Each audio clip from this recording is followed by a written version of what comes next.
আহা, কোথায় গেল সেই আমার দিন, যেই দিনের কথা ভেবে এখনো গা করে চিনচিন। সেই দিন পেয়ে আমি ভুলেছিলাম আমার মনের সকল ব্যথা। সেই দিনের জন্য উদ্দেশ্য করে এখনো আমার মনে হাজারো কবিতা লেখা। একটা সময় এই গেমটা খেলার জন্য আমার আম্মু কত বকাবকি করতো, ঝাড়ুনিয়া পর্যন্ত আমার পিটাইছে। আর এখন সেই আম্মুই কিছু বলে না।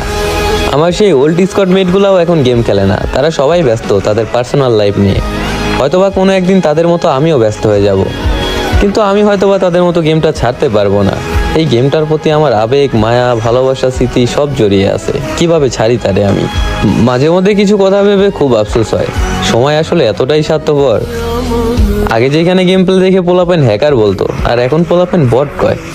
যারা কিনা আমাদের পাশে বসে গেম প্লে দেখছে, যারা আমাদের সেটিংস দিছে, আমাদের হাতটা ধরেই গেমিং কমিউনিটিতে আছে, তারাই এখন 7-0 দিয়ে চলে যায়। বাহ ভাই, আসলে সময়ের সাথে সাথে সবকিছুই পরিবর্তনশীল। এটাও হয়তো একদিন পরিবর্তন হয়ে যাবে।